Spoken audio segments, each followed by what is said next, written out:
Salve, galera! Bem-vindos a mais um encontro aqui no meu canal e desde já eu vou pedir para você se inscrever, deixar o seu like e compartilhar esse vídeo, comentando, claro, aquilo que você concorda ou discorda do tema que nós vamos falar hoje. Bom, o Botafogo é mais um clube a tentar referendar títulos históricos do passado como uma espécie de campeonato mundial de clubes.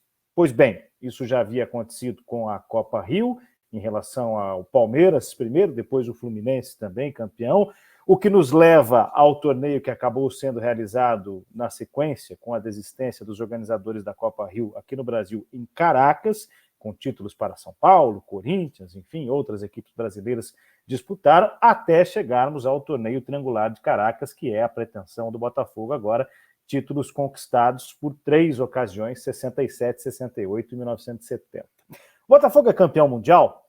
Não, não é campeão mundial, por mais que queira ter essa pretensão. E aí eu até vou evocar um botafoguense ilustre, Vinícius de Moraes, falecido, compositor, na sua música Canto de Ossanha. O homem que diz sou, não é, quem mesmo é, não sou. Em que ele diz que o homem que diz que é, não é, porque quem é não diz que é.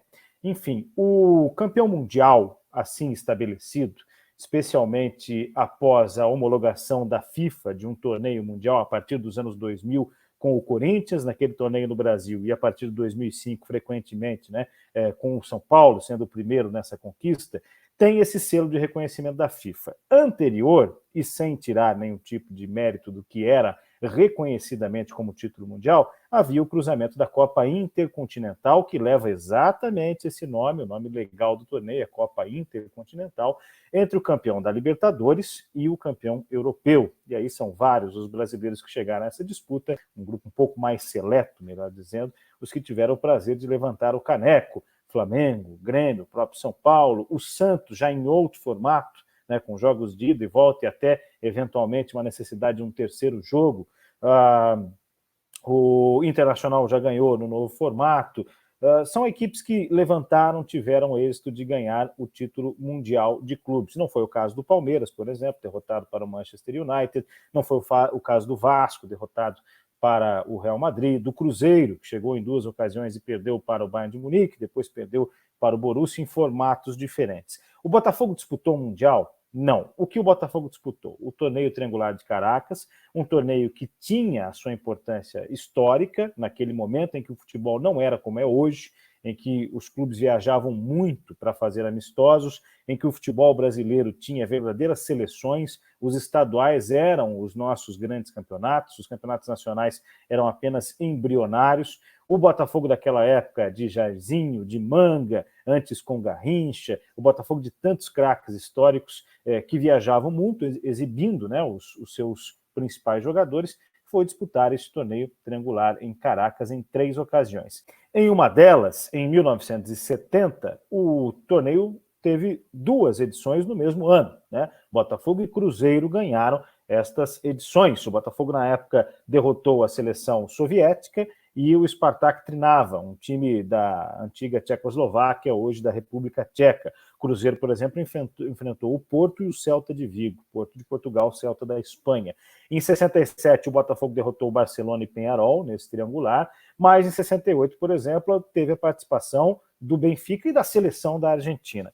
O que o Botafogo busca, na verdade, e o Palmeiras antes e outros clubes antes, com essa equiparação de Mundial de Clubes, é uma tremenda bobagem.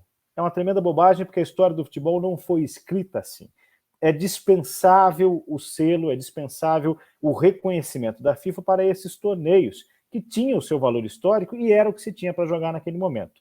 Se o Botafoguense se sente campeão mundial com a conquista desses torneios, ótimo, como o palmeirense pode se sentir campeão mundial com a conquista da Copa Rio, ou o torcedor do Fluminense também, da mesma forma, ou qualquer clube que tenha vencido um torneio como o Ramon de Carranza, Teresa Herrera, Marbella Cup, qualquer torneio desses internacionais, se o torcedor se sente dessa forma, se ele sente que é um título mundial, um título de abrangência mundial, ok, é uma sensação do torcedor que viveu aquela emoção, que viu o time em campo, tinha orgulho daquele clube, orgulho da história deste clube, e orgulho da camisa que veste. Isso é uma coisa.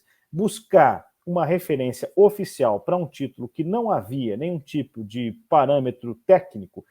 Os clubes eram convidados, eles tinham força, mas eles eram convidados, eles não passavam por um processo que hoje existe de você ganhar ou se classificar numa competição nacional, de ganhar uma competição continental, ir para uma disputa de mundial de clubes, apenas para ostentar para os outros, para a comunidade do futebol, que sim, nós temos um título mundial, é passar um recibo desnecessário dentro de uma história tão gloriosa.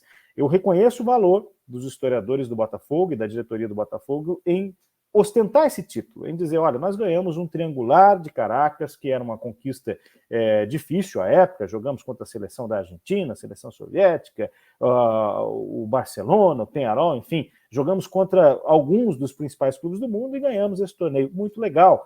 Os troféus não foram entregues, não existe no museu, quer fazer uma réplica, legal também, quer celebrar essa conquista, chamar os jogadores históricos, tudo muito legal. Buscar o selo da FIFA é uma bobagem, é uma tentativa de equiparação, de passar um recibo que não é necessário. Não sei se por conta de uma rivalidade com o Flamengo, de uma necessidade de afirmação histórica da grandeza do Botafogo. Eu não sei exatamente se isso é o que move os dirigentes do Botafogo nesse momento. Mas é uma grande bobagem porque o selo é desnecessário. Quem sabe que é. E quem não é, não é. E todos sabem disso. Então, as conquistas daquele Botafogo histórico, elas vão além. Elas vão na base de uma seleção brasileira, nas histórias de Garrincha, no legado que fica para o principal momento do futebol brasileiro no mundo, aqueles anos entre o final dos anos 50 e o início dos 70, em que o futebol brasileiro era o que havia de melhor. Talvez os nossos estaduais aqui, com destaque, claro, para Rio e São Paulo, mas também com outros estados pujantes com futebol histórico. Não vamos esquecer que o primeiro campeão nacional foi o Bahia. Talvez fosse o que hoje é a Champions League, né? O continente europeu, com o campeonato alemão, o inglês, o italiano, o espanhol, o português, o francês, enfim. Nossos estaduais, pela característica do nosso país, de ser um país continental, talvez tenham, para a época, essa possibilidade de leitura, porque os craques estavam aqui, eles não iam embora. O futebol jogado aqui era muito bom. Então, esse recorte histórico, isso ser dito às novas gerações de botafoguenses, é importante, é fundamental. O mesmo vale para o Palmeiras e para o Fluminense, enfim, para os clubes que querem esses reconhecimentos. O reconhecimento em si, o selo da FIFA, a homologação em um título mundial é bobagem, não tem por que buscar isso, não tem por que passar esse recibo, não há como fazer uma equiparação histórica, os torneios são diferentes, não havia processo seletivo, não havia uma disputa que encaminhasse esse Mundial, não havia uma representatividade mundial e, portanto, é uma perda de tempo buscar um documento para referendar um fato histórico. Quem sabe que e aí todo mundo sabe que é. Deixe o seu like, a sua curtida, compartilhe esse vídeo e inscreva-se no canal. Até uma próxima.